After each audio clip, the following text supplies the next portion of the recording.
Hello friends, देख रहे हैं क्या लिखा हुआ है ऊपर? थर्मोडायनेमिक्स। ठीक है, तो जो थर्मोडायनेमिक्स की हमारी यूनिट चल रही है उसमें उसमें हम काफ़ी तरह के आप देख रहे हो सवाल सोल्व कर रहे हैं, चाहे वो नीट के हो, चाहे वो आरपीएससी के पीवाईक्यूज हों। ठीक है, ये काफ़ी सारे तरह के सवाल सोल्व कर रहे हैं और उसी में हमारा जो एक इम्पोर्टेंट क्वेश्चन बैंक है वो है एनसीईआरटी का एग्जाम्पलर। ठीक है, एनसीईआरटी के एग्जाम्पलर प्रॉब्लम सोल्व करने से एनसीईआरटी में जो बची हुई चीज़ें रह जाती हैं वो आपकी कवर हो जाती हैं। ठीक है, इसीलिए हम सोल्व करते हैं हर चैप्टर के एनसीईआरटी के एग्जाम्पलर। ओके, तो क्या बोलते हैं एग्जाम्पलर, जो थर्मोडायनेमिक्स की हमारी यूनिट चल रही है जिसमें हम लोग इसको रिवाइज कर रहे हैं और इसमें हम लोग बेसिकली जो हर प्रश्न को, हर क्वेश्चन को वीडियो सॉल्यूशन फॉर्मेट में लेके जा रहे हैं और इसी के तहत ये जो एनसीईआरटी के जो थर्मोडायनेमिक्स के एग्जाम्पलर्स हैं उनका वीडियो सॉल्यूशन आपको दिया जा रहा है। तो चलिए फटाफट से मैं अपनी जगह पे आ जाता हूं और एनसीईआरटी के ये जो क्या बोलते हैं, एक मिनट रुकिए, मैं एकदम प्रॉपर हो जाता हूं, अपनी जगह ले लेता हूं। ठीक है, उसके बाद हम शुरू करते हैं। यस, तो आप देख रहे हैं हेडिंग क्या लगा हुआ है, थर्मोडायनेमिक्स, और ये आपके सामने है एनसीईआरटी के एग्जाम्पलर प्रॉब्लम्स हैं ये। ठीक है, जो कि आपको यहाँ ऊपर पीडीएफ का हेडिंग है वहाँ भी दिख रहा होगा, एनसीईआरटी के एग्जाम्पलर प्रॉब्लम्स हैं। कई तरह की प्रॉब्लम होती है इनमें, हो सकता है इस वीडियो में हम ज़्यादा नहीं ले पाएँ, बाकी हम अगले वीडियो में लेंगे। ओके, तो इसके मल्टीपल जो टाइप के क्वेश्चंस हैं, ठीक है, एमसीक्यूज हैं, वो टाइप 1 हम लोग ले रहे हैं थर्मोडायनेमिक्स के। इसमें आपका क्वेश्चन नंबर 1 आपके सामने है, वो है thermodynamics is not concerned about, यानी कि थर्मोडायनेमिक्स किससे संबंधित नहीं है, किससे संबंधित नहीं है थर्मोडायनेमिक्स। अभी देखते हैं, energy changes involve in chemical reaction, नहीं, इससे तो है थर्मोडायनेमिक्स। यस, इससे थर्मोडायनेमिक्स कंसर्न है, एनर्जी चेंजेस की कैलकुलेशन हम करते हैं फर्स्ट लॉ के अंदर। ठीक है, the extent to which chemical reaction proceeds, yes, ये भी हमें क्या बोलते हैं, एक कोई भी केमिकल रिएक्शन है वो कितना हो सकती है थर्मोडायनेमिक्स में, हम वो भी कैलकुलेट कर सकते हैं डेल्टा जी की हेल्प से, इक्विलिब्रियम कांस्टेंट निकाल करके। ठीक है, तो एक रिएक्शन कितना होती है वो भी हम लोग इसमें कैलकुलेट कर सकते हैं। ठीक है, rate at which A reaction proceeds, भाई एक रिएक्शन हो सकती है या नहीं हो सकती है, उसकी फिजिबिलिटी क्या है, ये देखो फोर्थ ऑप्शन थर्मोडायनेमिक्स हमें कोई भी केमिकल रिएक्शन की फिजिबिलिटी भी बताती है, यानी कि वो रिएक्शन हो सकती है कि नहीं हो सकती है, ये हम थर्मोडायनेमिक्स से पता लगा सकते हैं सेकेंड लॉ से। लेकिन हम यह कभी पता नहीं लगा सकते कि यदि वह रिएक्शन हो रही है तो किस रेट पे हो रही है। बेसिकली रेट का पता कब चलता है, केमिकल काइनेटिक्स में एक्सपेरिमेंट्स करके हम लोग उसके रेट का पता करते हैं। इसलिए थर्मोडायनेमिक्स ये तो बताती है कि कोई रिएक्शन हो सकती है कि नहीं हो सकती, किसी रिएक्शन में एनर्जी चेंज कितना हो रहा है, कोई रिएक्शन कितना % कंप्लीट होगी, ये तीनों बता सकती है थर्मोडायनेमिक्स, लेकिन किसी केमिकल रिएक्शन का रेट नहीं बता सकती। इन्होंने भी पूछा है कि थर्मोडायनेमिक्स का संबंध किससे नहीं है, not concern about 3 chemical reaction के रेट से नहीं है। ठीक है, क्वेश्चन नंबर 2 और नंबर 2 में है which of the following statement is correct. अच्छा, करेक्ट देखना है हमें। Okay, the presence of reacting species in A covered beaker is an example of open system. भाई कवर्ड बीकर कर दिया इन्होंने, बीकर को कवर कर दिया, अब ये ओपन सिस्टम कैसे होगा, नहीं, ये गलत है ना, यानी कि ये फॉल्स है। Okay, there is an exchange of energy as well as matter between the system and surrounding in a close system. ये कह रहा है क्लोज सिस्टम में, जैसे ये एक क्लोज सिस्टम है, ठीक है, ये एक क्लोज सिस्टम में ये कह रहा है एनर्जी का और मैटर का दोनों का एक्सचेंज होता है, नहीं भाई, ये बात भी गलत है, ये भी स्टेटमेंट फॉल्स है। The presence of A reactant in a closed vessel made up of copper is an example of close system. सही बात है, ये कह रहा है क्लोज्ड वेसल है ना, मेड अप ऑफ कॉपर। जैसे मान लेते हैं ये एक क्लोज वेसल है आपके पास में और ये सीयू की बनी हुई है, इसको आपने ऊपर से क्लोज कर रखा है, ढक रखा है इसको, तो अब ये क्लोज सिस्टम का एग्जांपल है, बिल्कुल है, ये क्लोज सिस्टम का एग्जांपल है, क्योंकि इससे एनर्जी तो बाहर आ सकती है, क्योंकि कॉपर की इसकी दीवारें हैं, कॉपर का बना हुआ है, कॉपर हीट का कंडक्टर होता है, इसलिए एनर्जी यानी कि हीट इसमें से बाहर आ सकती है, लेकिन मैटर बाहर नहीं आ सकता। इसके अंदर पानी है, कुछ और है, यदि आपने कवर कर दिया इसको तो मैटर बाहर नहीं आ सकता। बात आपको समझ में आ रही है? ठीक है, इसलिए यह क्लोज सिस्टम का एग्जाम्पल है, तो यह जो स्टेटमेंट है वो ट्रू स्टेटमेंट है। आगे पढ़ लेते हैं, the presence of reactant in a thermos flask और any other closed insulated vessel in an example of close system. नहीं भाई नहीं, क्लोज सिस्टम में हमने अभी देखा एनर्जी यानी कि हीट बाहर आ सकती है, जबकि इन्होंने कह दिया कि वो थर्मस फ्लास्क ले रहे हो, इंसुलेटेड ले रहे हो, तो इंसुलेटेड जो भी कंटेनर होता है उसमें से हीट और मैटर दोनों ही बाहर नहीं आते हैं आपके थर्मस फ्लास्क में, तो वो आइसोलेटेड सिस्टम होता है, बेसिकली क्लोज नहीं होता। यहाँ पे क्या आएगा, आइसोलेटेड सिस्टम आएगा, यानी कि क्लोज लिखा हुआ है तो यह स्टेटमेंट भी फॉल्स हो गया। ठीक है, तो यानी कि ट्रू स्टेटमेंट नंबर 3 हो गया। यही हमारा आंसर है कि भाई कॉपर का बना हुआ कंटेनर है तो वो आपका क्लोज सिस्टम हो गया। ठीक है, यानी कि एनर्जी का एक्सचेंज तो हो रहा है, मैटर का एक्सचेंज नहीं होगा। Question number 3, the state of a gas can be described by coating the relationship between. Okay, ये कह रहा है एक गैस है, उसकी अवस्था बतानी है, यानी कि उसकी स्टेट को बताना है। हमें किस किस की जरूरत पड़ेगी? देखो हमारे पास एक सिस्टम है, मान लेते हैं ये एक सिस्टम है हमारे पास में। ठीक है, इसमें गैस अवेलेबल है। ओके, अब आपको इस गैस की स्टेट बतानी है। देखो स्टेट का मतलब क्या होता है? अवस्था। जैसे मैं मेरी अवस्था बताऊं, मेरी अवस्था में मैं क्या बताऊंगा? मैं अपने बारे में कोई 4-5 पैरामीटर बताऊंगा कि मेरा नाम ये है, मेरा पोस्ट ये है, मैं यहाँ काम करता हूँ। तो ये सारी चीज़ें मुझे डिफाइन करती हैं।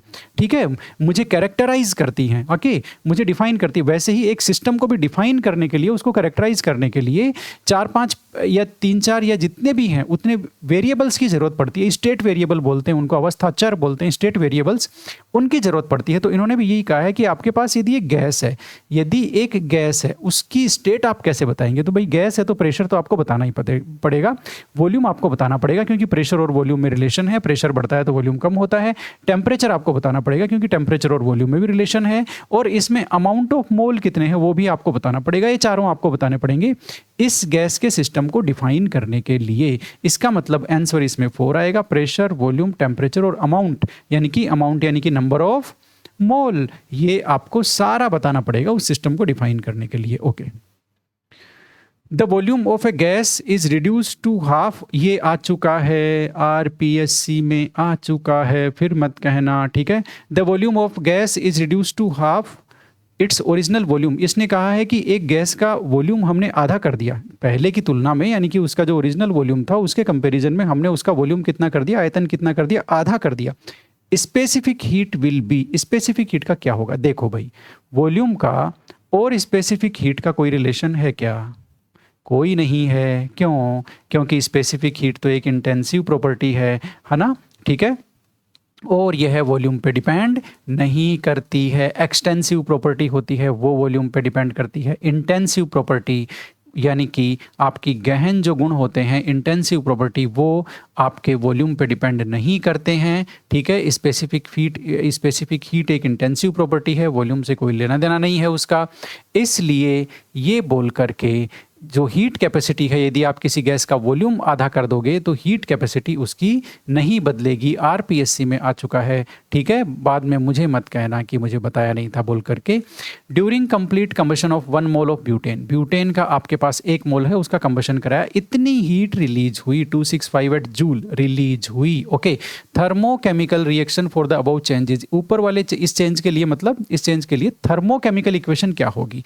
तो भाई थर्मोकेमिकल इक्वेशन क्या होगी जरा देख लो। इन्होंने कहा 1 मोल ऑफ ब्यूटेन। ओके, तो ये 2 मोल ब्यूटेन का है, ये तो वैसे ही गया। ठीक है, बाकी में 1 मोल है। ओके, इतनी हीट रिलीज हो रही है, रिलीज होती है। और वैसे भी आप जान लो, कंबशन रिएक्शन में हमेशा जो डेल्टा एच होता है वो हमेशा निगेटिव होता है। डेल्टा एच क्या होता है?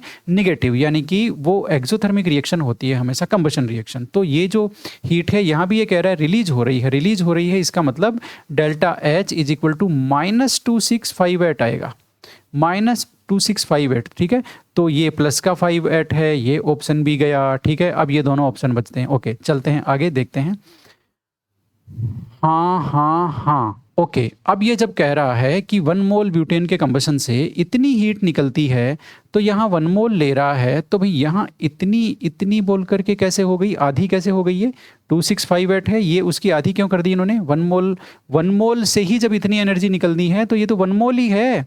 तो यहाँ पर हीट आधी क्यों निकल रही है? 2658 क्यों नहीं निकल रही? हीट आधी कर दी इन्होंने, क्योंकि भाई ये भी ऑप्शन गलत है। इसका मतलब साथियों यही सही है। अब इसको चेक करते हैं। ये आपका ब्यूटेन है, ब्यूटेन का आप कंबशन रिएक्शन कराते हैं तो कंबशन रिएक्शन लिखने का तरीका आपको आता है। क्या तरीका है कि भाई जितने कार्बन हैं उन सबको CO2 में कन्वर्ट कर दिया जाए। तो 4 कार्बन 4 CO2।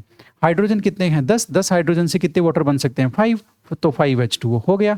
कंबशन रिएक्शन में हमेशा ध्यान रखना, वाटर हमेशा, सुन लो बाद में मत कहना बताया नहीं था, वाटर हमेशा लिक्विड में ही बनता है।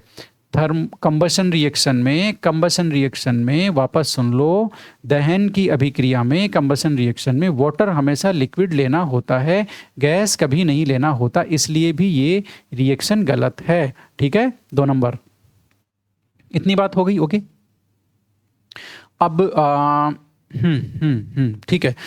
अब ये जो है बेसिकली आपने कर दिया इतना, ठीक है, ये सारा हो गया। ये देखो माइनस में हीट रिलीज हो रखी है, किलो जूल पर मोल, इतनी बातें सारी हो गई। ओके, अब उसके बाद में ये ऐसे रिएक्शन लिखने के बाद में ऑक्सीजन का नंबर आप बैलेंस कर देते हो। कैसे बैलेंस करोगे? देखो 4 O2 तो यहाँ है, ठीक है, और ऑक्सीजन के 5 एटम यहाँ है, तो 4 O2 में 8 ऑक्सीजन यहाँ है और 5 ऑक्सीजन यहाँ है। भाई 80 और 50 मत समझ लेना, 8 ऑक्सीजन और 5 ऑक्सीजन लिख रहा हूँ, ठीक है।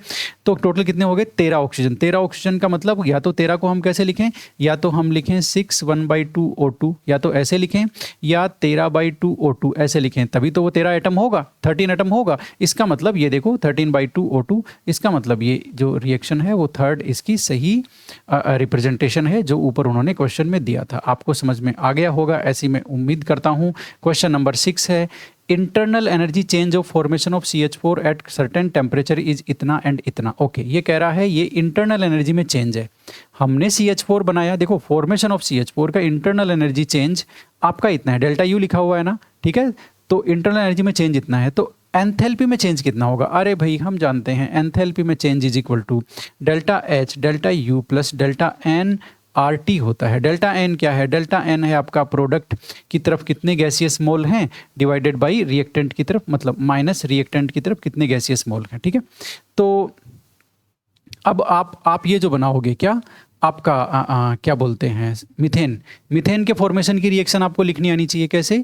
फॉर्मेशन की रिएक्शन में आप जानते हो हमेशा एक कोई भी कंपाउंड है उसका 1 मोल बनता है अपने एलिमेंट से ही बनता है, और एलिमेंट अपनी रेफरेंस स्टेट में होते हैं। तो इसके फॉर्मेशन की रिएक्शन कैसे लिखोगे आप लोग? कार्बन की रेफरेंस स्टेट हुई ग्रेफाइट, ठीक है, ग्रेफाइट आपका सॉलिड होता है, ये हम जानते हैं, ठीक है। इसने इससे रिएक्शन कराई, इससे अच्छा CH4 बनाना है ना, तो हाइड्रोजन हमें एलिमेंटल स्टेट में लेना है, मतलब मोलिकुलर फॉर्म में लेना है, क्योंकि वही उसकी रेफरेंस स्टेट है। तो H2 गैस, और यहाँ पर हमने 2 ले लिया, ठीक है, क्योंकि 4 हाइड्रोजन चाहिए, और ये बन गया CH4 का भी आपका गैस। इतनी बात हो गई। अब आप देख लो जरा, रिएक्टेंट साइड गैस के कितने मॉलिक्यूल हैं? 2। प्रोडक्ट साइड गैस के कितने मॉलिक्यूल हैं? 1, ठीक है। तो डेल्टा N की वैल्यू क्या होती है? प्रोडक्ट की साइड जितने क्या बोलते हैं, NP माइनस NR, ये होता है डेल्टा N, यानी कि प्रोडक्ट की साइड कितने गैसियस मॉलिक्यूल हैं माइनस रिएक्टेंट की साइड कितने गैसियस मॉलिक्यूल हैं। तो प्रोडक्ट की साइड 1 है, रिएक्टेंट की साइड 2 है, तो आपका 1 - 2 = -1। तो डेल्टा N की वैल्यू क्या आ गई? -1। अब यहाँ रखो आप डेल्टा H = डेल्टा U, इस रिलेशन में आप रखेंगे माइनस, तो -1 रखेंगे तो यहाँ आपका माइनस हो गया, -1 आप रखेंगे, 1 को रखो चाहे मत रखो, चलो रख दो, ये लो, और आपका RT, ठीक है। तो फाइनल इक्वेशन क्या आ गया? Delta H = delta U minus RT। इसका मतलब ये हो गया आपका, क्या बोलते हैं, इसका मतलब आपका सीधा सीधा सा ये हो गया कि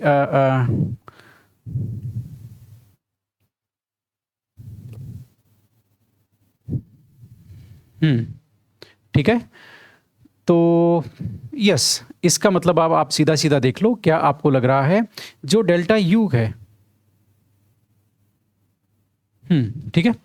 अब जो डेल्टा H है, डेल्टा H कब आ रहा है, यानी कि डेल्टा U में से RT माइनस करेंगे तब आ रहा है। डेल्टा H कब आता है? जब डेल्टा U में से RT माइनस करेंगे, इसका मतलब डेल्टा U बड़ा हुआ, इसका मतलब डेल्टा U आपका बड़ा हुआ, ठीक है। तो इस तरह से आपका जो आंसर है वो आपका सेकंड आंसर हो जाता है, जिसमें डेल्टा U क्या है, आपके डेल्टा H से बड़ा है। तो आपने देखा N की वैल्यू आपकी क्या आई है? -1 आई है, और -1 आने से इस तरह से आप इसको सोल्व करेंगे तो आपको पता चल जाएगा कि डेल्टा H की वैल्यू डेल्टा U से कम है। क्यों? क्योंकि delta H = delta U minus RT, मतलब डेल्टा U में से इतना माइनस करेंगे तब डेल्टा H आएगा।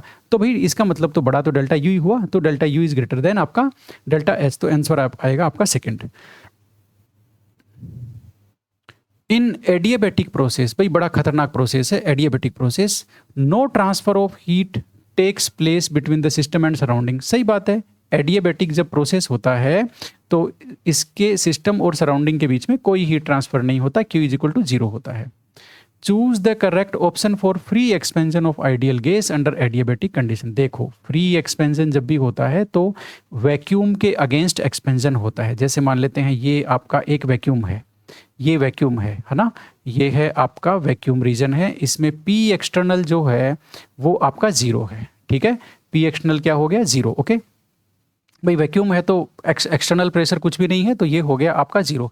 अब आप इसमें क्या करेंगे, एक गैस आपके पास है एक कंटेनर में, उसको आप इसमें एक्सपेंड करवाएंगे, ये लो, ठीक है, एडियाबेटिक एक्सपेंशन हो रहा है, ओके ठीक है, एडियाबेटिक प्रसार हो रहा है इसमें, ठीक है। अब इसमें जैसे तो पी एक्सटर्नल तो जीरो है, तो डब्ल्यू की फॉर्म क्या होती, डब्ल्यू का फॉर्मूला क्या होता है आपका पी डेल्टा वी, ठीक है ना, माइनस पी डेल्टा वी। तो अब आप पी एक्सटर्नल क्या हो गया, जीरो हो गया, तो डब्ल्यू इज इक्वल टू क्या हो गया आपका जीरो हो गया। तो आपने देखा क्या जीरो हुआ, क्यू एडियाबेटिक है इसलिए Q is equal to zero हो गया, हीट चेंज जीरो, ठीक है। इसके अलावा वैक्यूम में फ्री एक्सपेंशन हो रहा है, यानी कि जब अगेंस्ट वैक्यूम एक्सपेंशन होता है तो उसको बोलते हैं फ्री एक्सपेंशन। क्यों, क्योंकि एक्सटर्नल प्रेशर कुछ होता ही नहीं है, ठीक है ना। तो ये आपका पी एक्सटर्नल भी आ गया जीरो। जब पी एक्सटर्नल जीरो हो गया तो W is equal to zero. इतनी बातें हो गई, ओके। अब फर्स्ट लॉ लगा दो, फर्स्ट लॉ लगा दो, Q प्लस डब्ल्यू कर दो, W is equal to zero ये रहा, Q is equal to zero ये रहा, इसका मतलब delta U is equal to zero. अब आप जानते हो आइडियल गैस के लिए इंटरनल एनर्जी टेम्परेचर का फंक्शन होता है। आइडियल गैस के लिए इंटरनल एनर्जी किसका फंक्शन होता है, टेम्परेचर का। इंटरनल एनर्जी में कोई चेंज नहीं, इसका मतलब टेम्परेचर में भी कोई चेंज नहीं, ये आइडियल गैस के लिए है, याद रखना इस चीज़ को, ठीक है। तो ये भी जीरो है ना। अब एक चीज़ आप मुझे बताओ, क्या बोलते हैं, जो एडियाबेटिक प्रोसेस होता है उसके लिए मैं एक चीज़ कहाँ लिखना चाहता हूँ, मतलब जगह नहीं है, ओके कोई बात नहीं, इधर लिखते हैं। एडियाबेटिक प्रोसेस हो रहा है, ठीक है, हमें बेसिकली डेल्टा एच का पता लगाना है। Delta H is equal to delta U plus आपका पी डेल्टा वी, यही तो होता है, ठीक है। अब आप जानते हो इसमें वर्क क्या हो गया, जीरो, यानी कि पी डेल्टा वी क्या हो गया, जीरो। डेल्टा यू पहले से जीरो है, इसका मतलब डेल्टा एच भी क्या हो गया, जीरो। तो हमने लिख दिया delta H is equal to zero. तो आप याद रखिए एडियाबेटिक कंडीशन में आइडियल गैस का फ्री एक्सपेंशन जब होता है, फ्री एक्सपेंशन का मतलब अगेंस्ट वैक्यूम एक्सपेंशन होता है। याद रखिएगा तीन वर्ड, एडियाबेटिक होना चाहिए, आइडियल गैस का होना चाहिए, फ्री एक्सपेंशन होना चाहिए। इस केस में छह चीज जीरो होती है। छह चीज कौन सी, Q is equal to zero, P external zero, work zero, internal energy में चेंज जीरो, टेम्परेचर में चेंज आपका जीरो, और एंथैल्पी में चेंज जीरो। ये देखो छह चीज जीरो होती है, ठीक है। अब आप बता दो ऑप्शन कौन सा आएगा, क्या बताना है, अब तो सारा राज ही खुल गया, नंबर 3 आएगा, ठीक है।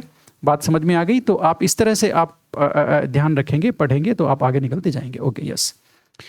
8th क्वेश्चन इसका है, the PV work for an ideal gas can be calculated using the expression. हाँ भाई ये प्रेशर वॉल्यूम वर्क निकालने का एक फॉर्मूला है, ठीक है। The work can also be calculated by PV plot, ये कह रहा है पीवी प्लॉट से भी आप कर सकते हो, हाँ, यानी कि जो पीवी वॉल्यूम जो पीवी जो कर्व आते हैं, प्रेशर वॉल्यूम कर्व, ठीक है, उससे भी आप वर्क निकाल सकते हो by using the area under the curve with in the specified limit. ये कह रहा है कि जो कर्व के अंडर जो एरिया होता है उससे भी आप वर्क निकाल सकते हो, यानी कि ये कह रहा है कि वर्क आप इससे तो निकाल ही सकते हो, ये उसका एक्सप्रेशन है, ठीक है। साथ में आप पीवी जो प्लॉट होते हैं, प्रेशर वॉल्यूम जो प्लॉट होते हैं, ग्राफ होते हैं, उनमें जो कर्व के नीचे का जो एरिया है, the area under the curve, उससे भी आप निकाल सकते हो, ओके ठीक है। तो दो तरीके हैं भाई वर्क को कैलकुलेट करने के। आगे चलते हैं। When ideal gas is compressed, अच्छा तो ये कंप्रेशन करा रहा है दो तरीके से, रिवर्सिबली भी और इरिवर्सिबली भी, वॉल्यूम VI से VF तक। तो इसके लिए सही ऑप्शन बताना है। अच्छा मतलब कौन सा वर्क है जो ज़्यादा होता है, रिवर्सिबल का वर्क ज़्यादा है या इरिवर्सिबल का वर्क ज़्यादा है, रिवर्सिबल का ज़्यादा है या इरिवर्सिबल का ज़्यादा है, ये हमें बताना है। किसके लिए, कंप्रेशन के लिए, ओके। तो हमें जो बात समझ में आई है वो ये आई है आपकी कि कोई भी गैस है उसका आइसोथर्मल आप कंप्रेशन कराएंगे, किसी भी गैस का आप क्या कराएंगे, आइसोथर्मल कंप्रेशन कराएंगे, ठीक है, कांस्टेंट टेम्परेचर पे। तो दो तरीके से कराएंगे, एक रिवर्सिबल कराना है और एक आपका इरिवर्सिबल कराना है, ठीक है। तो इन दोनों में से वर्क जो होगा, इन दोनों का जो वर्क होगा उसका क्या रिलेशन है एक दूसरे से, बस आपको ये बताना है। तो ये जो है ये बड़ा ही इंपॉर्टेंट टाइप का सवाल हो गया, यानी कि आपको दोनों आना चाहिए। मैं आपको बता देता हूँ, यहाँ पे हमें जगह मिल जाएगी, क्या मिल भी सकती है। तो मैं पहले आपको एक्सपेंशन समझाता हूँ। इसने तो आपको क्या पूछा है, इसने आपको क्या पूछा है, इसने आपको पूछा है आपका कंप्रेशन, इसने कंप्रेशन के लिए पूछा है ना, संकुचन के लिए पूछा है, ठीक है। और हम कर रहे हैं फैलाव के लिए, प्रसार के लिए, संपीड़न के लिए नहीं, प्रसार के लिए, ठीक है।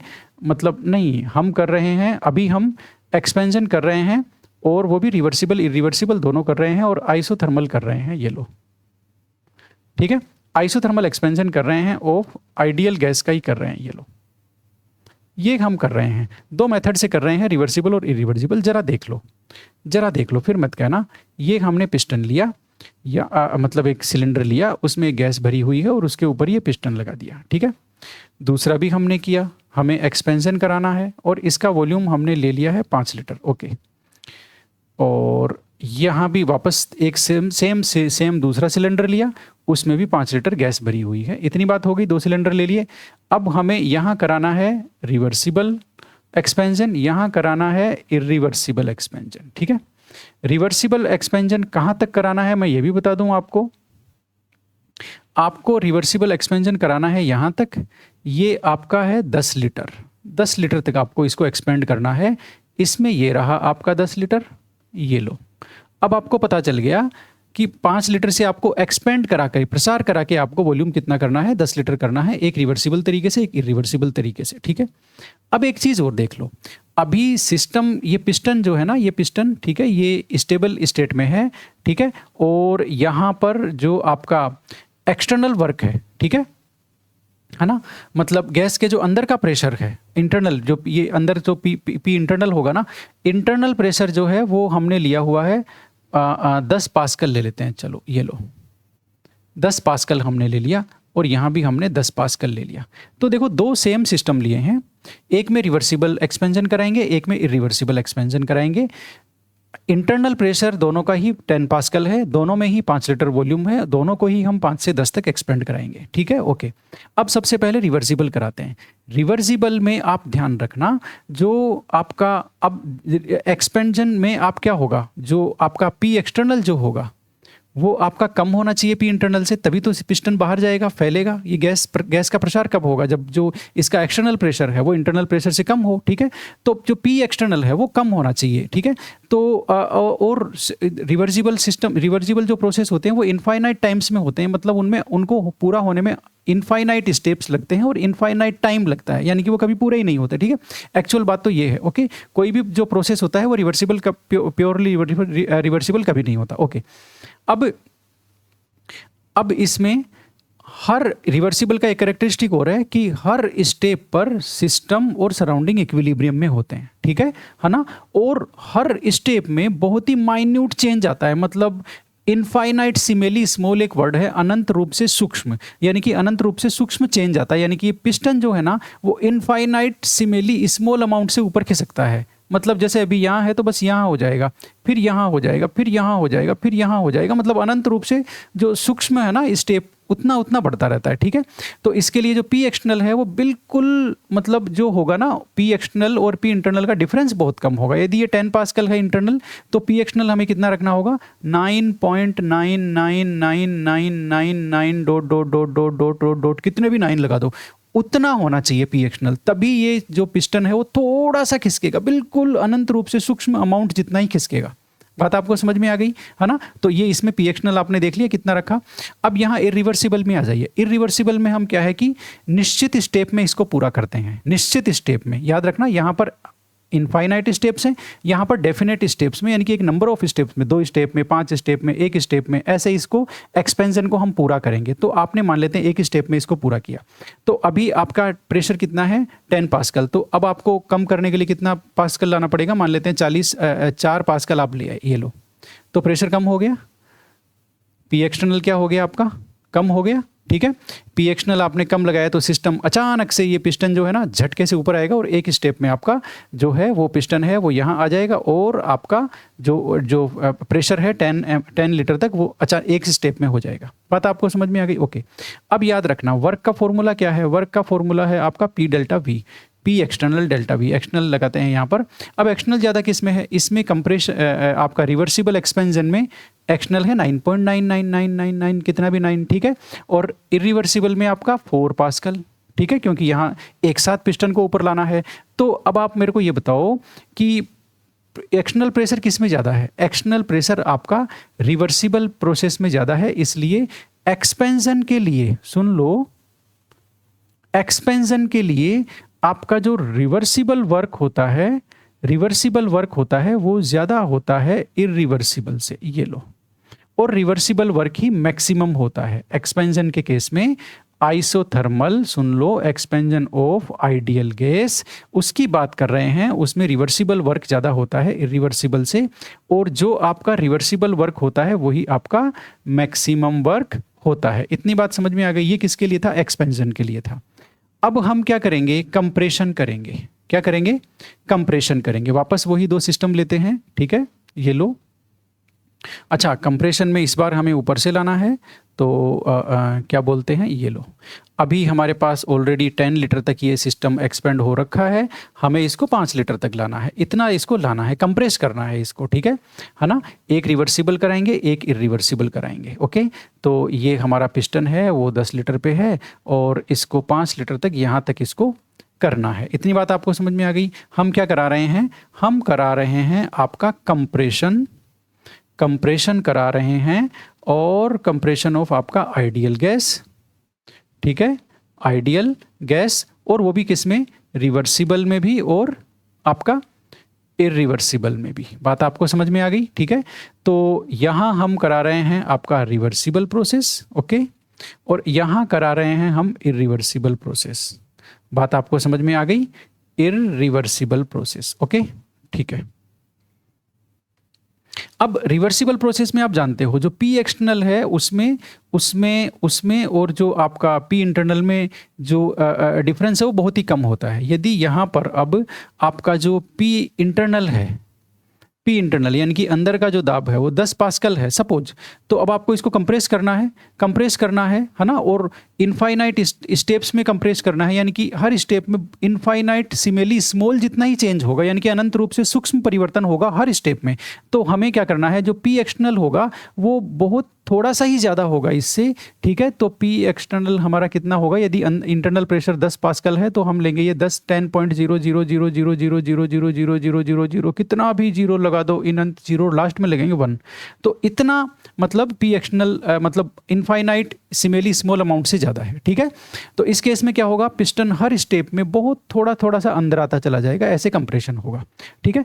इधर आप देखो, इधर हम क्या करेंगे, मान लेते हैं ये जो इंटरनल प्रेशर 10 पास्कल का है, अब इसे 5 लीटर तक करने के लिए हमें प्रेशर बहुत इरिवर्सिबल कराना है, तो अचानक से पिस्टन को अंदर लाना होगा, तो हमें प्रेशर बहुत सारा लगाना होगा, ठीक है। तो हमने इस स्टेप में जो पी एक्सटर्नल है वो हमें लेना पड़ेगा काफ़ी ज़्यादा। मान लेते हैं हमने 40 पास्कल लिया, तो 40 पास्कल लिया तो एक झटके में पिस्टन है ना नीचे ऊपर से नीचे आ जाएगा, ठीक है। सिंगल स्टेप में इरिवर्सिबल प्रोसेस आपका हो जाएगा, ओके, और आपका पिस्टन जो है वो 5 लीटर पे आ जाएगा और आपका प्रोसेस कंप्लीट हो जाएगा, ठीक है। तो यहाँ पी एक्सटर्नल कितना है? 40। अब आप देख लो वर्क किसके डायरेक्टली प्रोपोर्शनल होता है? पी एक्सटर्नल के। पी एक्सटर्नल किसका ज़्यादा हुआ? आपके इरिवर्सिबल का, ठीक है। इसका मतलब कंप्रेशन के केस में, वापस बता रहा हूँ, कंप्रेशन संपीड़न के केस में जो आपका रिवर्सिबल वर्क है वो कम होता है इरिवर्सिबल से। ये काफ़ी ज़्यादा इंपॉर्टेंट कंक्लूजन है कि कंप्रेशन में इरिवर्सिबल वर्क मैक्सिमम वर्क होता है, सुन लो, जब और वो रिवर्सिबल से ज़्यादा होता है, जबकि एक्सपेंशन में आपका रिवर्सिबल वर्क ज़्यादा होता है इरिवर्सिबल से, और रिवर्सिबल मैक्सिमम वर्क होता है। ये काफ़ी ज़्यादा इंपॉर्टेंट स्टेप था, उम्मीद करता हूँ आपको समझ में आया होगा, ठीक है। तो अब ये कह रहा है कि क्या सही है, कंप्रेशन कराना है आइडियल गैस का रिवर्सिबल और इरिवर्सिबल में। तो इसके लिए आपने अभी भी देखा कि जो इरिवर्सिबल वर्क है वो कंप्रेशन में ज़्यादा होता है रिवर्सिबल से, यानी कि आपका सेकंड आंसर है, ठीक है। तो ये मैंने आपको एक्सपेंशन के लिए क्या होता है और कंप्रेशन के लिए क्या होता है दोनों बता दिया। कंप्रेशन के लिए इसने पूछा था, तो इरिवर्सिबल का जो वर्क है वो रिवर्सिबल से ज़्यादा होता है। इसको हम ग्राफ से भी समझ सकते हैं, है ना, इसको हम ग्राफ से भी समझ सकते हैं, जिसको अभी समझेंगे हम लोग थोड़ी देर में, okay. The entropy change can be calculated using the expression. ये कह रहा है एंट्रोपी चेंज हम इस फॉर्मूले से कैलकुलेट कर सकते हैं। When water फ्रीजेज in a glass beaker, एक ग्लास के बीकर में वाटर फ्रीज हो गया आपका, ठीक है, वाटर फ्रीज हो गया, तब उसके लिए करेक्ट स्टेटमेंट क्या होगा? देखो भाई, यहाँ ग्लास रखा हुआ है, ये आपने पानी भरा हुआ है, ठीक है। अब ये आपका बर्फ बन गया, मान लेते हैं ये बन गया बर्फ, ठीक है। बर्फ बनेगा तो क्या होगा, इससे हीट बाहर निकलेगी ना, तभी तो बनेगा बर्फ, ठीक है। इसका मतलब हीट किधर जाएगी, सराउंडिंग में। इसका मतलब ये तो देखो यहाँ लिक्विड है और यहाँ सॉलिड है, तो जो सिस्टम है, सिस्टम की एंट्रोपी तो डिक्रीज हो गई, सिस्टम की एंट्रोपी डिक्रीज हो गई क्योंकि लिक्विड से सॉलिड में कन्वर्ट हो रहा है। लेकिन सिस्टम से हीट बाहर जा रही है क्योंकि तभी तो ये फ्रीज होगा। सिस्टम से हीट बाहर जा रही है तो सराउंडिंग का टेम्परेचर बढ़ रहा है, सराउंडिंग को हीट मिल रही है, इसलिए सराउंडिंग की एंट्रोपी बढ़ जाएगी। बात आपको समझ में आ गई। तो इसमें सही क्या होगा, सही होगा ऑप्शन नंबर आपका 3। कैसे, सिस्टम की एंट्रोपी डिक्रीज लेकिन सराउंडिंग की एंट्रोपी इंक्रीज, क्योंकि इससे जो हीट निकलेगी तभी तो ये फ्रीज होगा, और ये फ्रीज, वो जो हीट निकलेगी वो सिस्टम की सराउंडिंग की रैंडमनेस है वो बढ़ाएगी, इसलिए आपका क्या हो गया, थर्ड ऑप्शन किसमें करेक्ट है, ठीक है। अब हम देख लेते हैं on the basis of thermochemical equations, ठीक है। थर्मोकेमिकल इक्वेशंस में हम लोग देखते हैं ABC 3 इक्वेशन दी है, find out which of the algebraic relation given the option, ठीक है, ओके। इन्होंने कहा है 3 हमारे पास रिएक्शन है, इन 4 में से आपको सही ऑप्शन लेना है, ओके। अब देखो भाई, इन 3 में आपको ट्रिक लगानी है, कौन किसके इक्वल है, कौन किसके डबल है या क्या है, ठीक है। तो आप इसको गौर से देखेंगे तो आप पाएंगे कि जो इक्वेशन बी और इक्वेशन सी है, इनका यदि आप एडिशन कर दोगे, इक्वेशन बी का और इक्वेशन सी का एडिशन कर दोगे तो इक्वेशन ए आ जाएगी। देखो मैं सिर्फ बी और सी ले रहा हूँ, ध्यान से देखो आप, ठीक है। आप एक और गड़बड़ है, हाँ ठीक है, इन दोनों का सीधा ही एडिशन कर दो आप लोग, ये लो सीधा मैंने इनका एडिशन कर दिया। CO प्रोडक्ट साइड है, CO रिएक्टेंट साइड है, कट गया, ठीक है। अब आप लिख दो इसको, C ग्रेफाइट प्लस में आधा ऑक्सीजन और आधा मोल ऑक्सीजन बन गया 1 मोल ऑक्सीजन, तो ये O2, प्रोडक्ट साइड में CO तो कट गया, बचा CO2 गैस, और यही हमारी ये इक्वेशन है, देख लो, C ग्रेफाइट O2 CO2। बात आपको समझ में आ गई। अब जो रिलेशन इक्वेशंस के बीच में होता है वही रिलेशन उनमें जो हीट चेंज हो रहा है उसके साथ होता है, ये थर्मोकेमिस्ट्री का रूल है, ठीक है। कि आप जो इक्वेशंस के साथ करते हो वही सेम प्रोसेस, सेम मैथमेटिक्स, उनकी जो हीट चेंज होता है उसके साथ होता है। तो हीट चेंज इनमें कितनी है, Y, Z और X, इनके साथ भी यही होगा। तो आपने क्या किया, B और C को आपने ऐड किया तो A आ गया, तो आप लिख सकते हो B + C = A। अब B की हीट क्या है, B की हीट है आपकी Y प्लस में C की हीट क्या है Z, और इक्वल टू A की हीट क्या है X, इसका मतलब X = Y + Z। तो आपका ऑप्शन नंबर 3 आ गया। तो ये थर्मोकेमिस्ट्री का एक फंडामेंटल रूल है कि आप क्या बोलते हैं, जो इक्वेशंस के साथ जो प्रोसेसिंग करते हो वही आपको उनमें जो हीट चेंज होता है उसके साथ करना होता है। यदि आपको इक्वेशन रिवर्स करनी है, ठीक है, जैसे लावोजियर लाप्लासे का रूल है कि इक्वेशन आप रिवर्स करोगे तो आपको जो डेल्टा H का साइन है वो भी रिवर्स करना होगा, ओके। क्वेश्चन नंबर 11 देख लेते हैं। Consider the reaction given below, on the basis of these reactions find out which of the algebraic sum is correct, okay, ठीक है। इसमें आप देखिए 2 इक्वेशन दी हुई है A और B, और कह रहा है इनमें से कौन सा सही है। तो ये जो 2 इक्वेशन दी है कौन सा सही है, यानी कि इनकी जो हीट चेंज है X और Y उसका कंपैरिजन कराया है इन्होंने। तो अब हम देखते हैं, यहाँ पर एटॉमिक हाइड्रोजन लिया है और CH4 बना है, मतलब कार्बन है, एटॉमिक हाइड्रोजन और CH4 है। यहाँ पर भी कार्बन है, उसकी रेफरेंस स्टेट दी हुई है, और आपका जो हाइड्रोजन है वो मोलिकुलर स्टेट में है, और बना वही CH4 है, यानी कि बनने वाले बॉन्ड देखो सेम है। इसमें भी 4 CH बॉन्ड बने, इसमें भी 4 CH बॉन्ड बने, लेकिन इसमें टूटा कुछ भी नहीं है। देखो इसमें आपका जो A वाली रिएक्शन है, मैं वापस इसका ये जो कचरा है वो हटा देता हूँ, है ना। अभी आपको मैंने बताया है इसमें 4 CH बॉन्ड बने हैं, इसमें भी आपके 4 CH बॉन्ड बने हैं, ठीक है। तो बनने वाले बॉन्ड का नंबर सेम है, दोनों रिएक्शंस में बनने वाले बॉन्ड का नंबर सेम है, लेकिन टूटने वाले बॉन्ड देखो, इधर एक भी बॉन्ड नहीं टूटा क्योंकि एटॉमिक हाइड्रोजन लिया हुआ है और कार्बन लिया हुआ है, इधर भी आपका कार्बन लिया हुआ है और आपका क्या है, मोलिकुलर हाइड्रोजन लिया हुआ है। ये देखो क्या लिया हुआ है, मोलिकुलर हाइड्रोजन लिया हुआ है। बात आपको समझ में आई, ठीक है। तो मोलिकुलर हाइड्रोजन यदि लिया हुआ है, इसका मतलब पहले यहाँ पर जो HH बॉन्ड है, कितने बॉन्ड है? दो मॉलिक्यूल है ना हाइड्रोजन के, तो 2 HH बॉन्ड भी हमें तोड़ने पड़ेंगे, तो उसमें एनर्जी एब्जॉर्ब होगी। इसलिए है ना। और कंपाउंड बनाने के लिए आपका जो सॉलिड स्टेट है उसको भी, कार्बन को भी किस में लाना होगा? सी गैस में लाना होगा, गैस स्टेट में लाना होगा, तब जाके वो क्या बनेगा? कंपाउंड बनेगा। बात आपको समझ में आई? इसलिए जो बी रिएक्शन है उसमें हीट कम रिलीज होगी, ए में हीट ज़्यादा रिलीज होगी, क्योंकि कंपाउंड बनता है तो हीट रिलीज होगी। अब रिलीज ज़्यादा किस में हुई, कम किस में हुई, वही मैटर था। तो जो एक्स है वो ज़्यादा होगा वाई से। अब मैं आपको 2 मिनट में वापस समझा देता हूँ सिंगल स्टेटमेंट से, ठीक है। 2 रिएक्शन दी हुई है, इन्होंने पूछा है हीट चेंज का कंपैरिजन क्या होगा। ओके, हमने ये पाया कि बनने वाले बॉन्ड सेम है, ये देखो।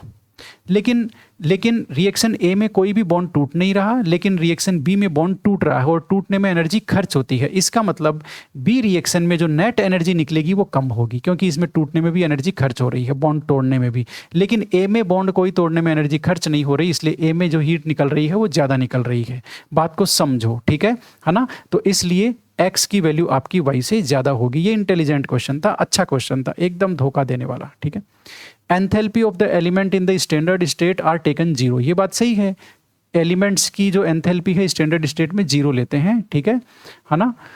The enthalpy of formation of A compound, एक कंपाउंड की एंथैल्पी ऑफ फॉर्मेशन क्या होगा भाई? देखो, एलिमेंट की 0 लेते हैं तो एक कंपाउंड की एंथैल्पी ऑफ फॉर्मेशन का उससे कोई लेना देना नहीं है। फॉर्मेशन का जो एंथैल्पी है वो नेगेटिव भी हो सकता है और पॉजिटिव भी हो सकता है, यानी कि एक कंपाउंड बनता है तो एनर्जी एब्जॉर्ब भी हो सकती है, ठीक है, और एनर्जी आपकी डेल्टा एच रिलीज भी हो सकती है, यानी कि डेल्टा एच का साइन आपका पॉजिटिव नेगेटिव हो सकता है, और डेल्टा एच एनर्जी एब्जॉर्ब हो सकती है, यानी कि डेल्टा एच पॉजिटिव भी हो सकता है। तो उसका और इसका कोई लेना देना नहीं है। जो एंथैल्पी ऑफ फॉर्मेशन है वो पूरी तरह से कंपाउंड की नेचर पे डिपेंड करती है कि वो एक्सोथर्मिक फॉर्मेशन होगा या एंडोथर्मिक। इसका मतलब डेल्टा एच पॉजिटिव नेगेटिव दोनों हो सकती है। ये भी अच्छा क्वेश्चन था, मतलब गड़बड़ करने वाला। ओके, ये आ चुका है, फिर मत कहना कि आया नहीं था, ठीक है। Enthalpy of sublimation of a substance is equal to enthalpy of sublimation of substance, enthalpy of sublimation of substance is equal to, okay, sublimation का, यानी कि देखो सब्लिमेशन आप जानते हो ऊर्ध्वपातन, उसमें सॉलिड से किधर जाता है? लिक्विड में। ओके, नहीं, सॉलिड से लिक्विड में भाई गलत करवाओगे, या तो आप गड़बड़ करवाओगे आप आज तो, ठीक है। सॉलिड से ये जाता है गैस में। ओके, ये तो है सब्लिमेशन, ठीक है। और आप ये तो डायरेक्ट है। ये वैसे कन्वर्जन कैसे होगा? वैसे पहले आपका जो सॉलिड है वो पहले लिक्विड में आता है और लिक्विड का वेपोराइजेशन करते हैं, तब वो गैस में बनता है। तो सॉलिड से जो लिक्विड में आता है उसको एंथैल्पी ऑफ हम फ्यूजन बोलते हैं, और जब लिक्विड से गैस में जाता है तो उसको हम एंथैल्पी ऑफ वेपोराइजेशन बोलते हैं। इतनी बात क्लियर है। और सॉलिड से डायरेक्ट गैस में जाता है तो उसको सब्लिमेशन बोलते हैं। ओके, अब हेस्लो क्या कह के गए हैं? हेस्लो कह के गए हैं कि यदि कोई एक जो कन्वर्जन है, डायरेक्ट कन्वर्जन है, यदि आप उसको कई और स्टेप्स में भी कराएंगे तो भी डेल्टा एच क्या रहेगा? सेम रहेगा। यानी कि इसमें चेंज में जो डेल्टा एच है वो, और इसमें जो डेल्टा एच है दूसरे में, है ना, जिसमें पहले लिक्विड बना रहे हैं फिर उसको गैस बना रहे हैं, इस दूसरे रूट में जो डेल्टा एच है वो सेम होगा। क्यों? क्योंकि इनिशियल और फाइनल स्टेट सेम है, और डेल्टा एच जो है वो आपका स्टेट फंक्शन है, इसलिए इनिशियल और फाइनल स्टेट सेम होने पर डेल्टा एच भी सेम होगा। ये हेस लॉ है, ठीक है। इसका मतलब इस प्रोसेस में, यानी कि नंबर 1 जो इस डायरेक्ट प्रोसेस है सब्लिमेशन का, उसमें जो एंथैल्पी चेंज है वो एंथैल्पी ऑफ फ्यूजन और एंथैल्पी ऑफ वेपोराइजेशन के टोटल के इक्वल होगा। ये आरपीएससी में आ चुका है नंबर 1। इसी तरह से याद रखना, जो आपका एंथैल्पी ऑफ सॉल्यूशन है वो भी एंथैल्पी ऑफ लेटिस एंथैल्पी और हाइड्रेशन एंथैल्पी के सम के इक्वल होता है, वो भी इंपॉर्टेंट है, देख लेना उसको भी, एंथैल्पी ऑफ सॉल्यूशन किसके इक्वल होता है, ठीक है। तो एंथैल्पी ऑफ फ्यूजन आ गया, आपको समझ में आ गया। हेस लॉ की एप्लीकेशन थी। Which of the following is not zero? Zero कौन सा नहीं है? देखते हैं। डेल्टा नहीं, नॉट करेक्ट, कौन सा करेक्ट नहीं है? चलो ठीक है, देखते हैं। Delta G is zero for reversible reaction, yes ये करेक्ट है, ये करेक्ट है, ये ट्रू है, कोई दिक्कत नहीं है, ये ट्रू है। डेल्टा जी जीरो होता है रिवर्सिबल रिएक्शन के लिए। Delta G is positive for spontaneous reaction, ये फॉल्स है भाई। स्पॉन्टेनियस रिएक्शन के लिए डेल्टा जी निगेटिव होता है। Delta G is negative for spontaneous reaction, true. Delta G positive for non spontaneous के लिए डेल्टा जी पॉजिटिव होता है, ये भी ट्रू है। तो इन्होंने कौन सा पूछा है? नॉट करेक्ट, यानी कि फॉल्स, यानी कि आपका सेकंड वाला सही है। बात आपको समझ में आई? तो हमने क्या किया? हमने किया टोटल कितने सवाल सोल्व किए हमने? टोटल आपके टोटल हमने 14 सवाल सोल्व किए हैं। इनमें जो कॉन्सेप्ट इन्वॉल्व है वो भी लिया है, कोशिश की है कि हम फंडामेंटल तरीके से सवालों को समझते चलें और इनसे जो रिलेटेड कॉन्सेप्ट है उसकी भी, उस सवाल के जो सॉल्यूशन है उसमें बात की जाए। ठीक है, उम्मीद करता हूँ कि थर्मोडायनेमिक्स के ये जो एग्जाम्पलर क्वेश्चंस के जो भी सॉल्यूशन वीडियो है वो आपको कॉन्सेप्ट इंप्रूव करने में आपकी हेल्प करेंगे। Thank you very much. और इसके आगे के जो क्वेश्चन है वो नेक्स्ट वीडियो में, उसमें कहाँ दिक्कत है। ठीक है, बने रहो। ठीक है, okay, thank you very much. बंद करने दो भाई।